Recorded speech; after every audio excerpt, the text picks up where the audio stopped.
Hamas की कैद से लौटने वाले बंधकों में जहां उनके चेहरे पर खुशी का भाव देखा जा रहा है, तो दूसरी ओर ये बंधक अपने ही प्रधानमंत्री से खफा भी नजर आ रहे हैं। इसराइल से आने वाली कई रिपोर्ट्स बताती हैं कि नाखुश बंधक मानते हैं कि नेतन्याहू मृतकों को अपने सियासी फायदे के लिए इस्तेमाल कर रहे हैं। गाजा की कैद में मारे गए 2 इस्राएली बच्चों और उनकी मां के रिश्तेदारों ने बेंजामिन नेतन्याहू और उनकी सरकार से मांग की है कि वे सियासी फायदे के लिए उनकी मौत का इस्तेमाल करना बंद कर दें। हाल ही में इसराइल और हमास में श्री बिबास के शव को लेकर एक बार फिर से तनाव तब बढ़ गया था जब हमास की ओर से गलत शव सौंपा गया था।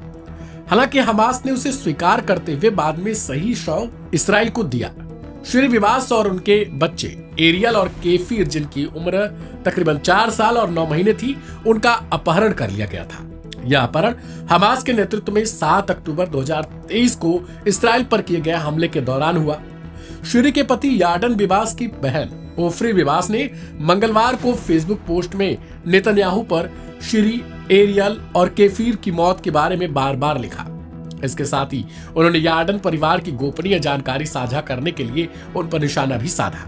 यार्डन की बहन ने कहा, परिवार की मौत के कारण के बारे में डिटेल पेश करना उस परिवार के लिए गलत बर्ताव है जो 16 महीने के नरक से गुजर चुका है और अभी भी सबसे बुरा वक्त उसके सामने है।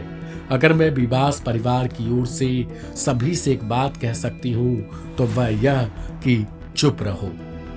मामला सिर्फ यहीं तक नहीं है, बल्कि यार्डन के परिवार वालों ने एडवोकेट के जरिए सरकारी विभागों, जिनमें विदेश मंत्रालय से लेकर रक्षा मंत्रालय शामिल है और खुद प्रधानमंत्री नेतन्याहू का ऑफिस शामिल है, इन सभी को नोटिस भेजा गया है और कहा गया कि कृपया करके वे उन परिवार वालों की डिटेल साझा न करें और एक एडवाइजरी भी जारी करें।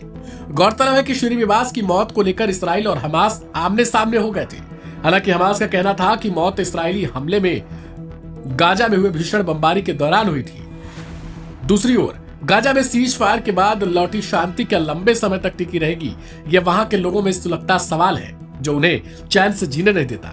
करीब 1.5 साल तक जो उन्होंने झेला, उससे वे बेहद डरे सहमे नजर आ रहे हैं। सीज फायर का पहला चरण फिलहाल गिरते संभलते किसी तरीके से सक्सेसफुल होता दिखाई दे रहा है, लेकिन क्या दूसरा चरण ऐसे ही पार हो जाएगा? हमास को इसराइल की कमजोर नस पता है, जिसके कारण वो इसका भरपूर इस्तेमाल भी कर रहा है। कैदियों के बदले बंधकों की रिहाई कुछ इस तरीके से हो रही है कि इसराइल और हमास मजबूरन डील को मान रहे हैं। अब दूसरे फेज के लिए हमास की ओर से इसराइल को सख्त हिदायत दी गई है। इसमें इसराइल पर दबाव बनाने की कोशिश करते हुए कहा गया कि बचे हुए बंधकों की रिहाई तभी संभव है जब इसराइल सही तौर पर डील के नियमों का पालन करेगा। बहरहाल श्री बिबास को लेकर इस वक्त इसराइल में हड़कंप मचा हुआ है, क्योंकि यार्डन बिबास की बहन ओफ्री बिबास ने जिस तरीके से एक्शन लिया है और लगातार वो सोशल मीडिया प्लेटफॉर्म पर प्रधानमंत्री नेतन्याहू से निशाना साधते हुए अपील भी कर रही है, उससे कहीं न कहीं एक बार फिर से इसराइली सरकार कटघरे में खड़ी हो चुकी है। लिहाजा देखना दिलचस्प हो जाएगा कि क्या इस मामले को लेकर इसराइली सरकार या फिर किसी मंत्रालय की तरफ से कोई जवाब आता है या फिर नहीं। इस रिपोर्ट में फिलहाल इतना ही। बाकी की तमाम अपडेट्स के लिए सब्सक्राइब करें लाइव हिंदुस्तान।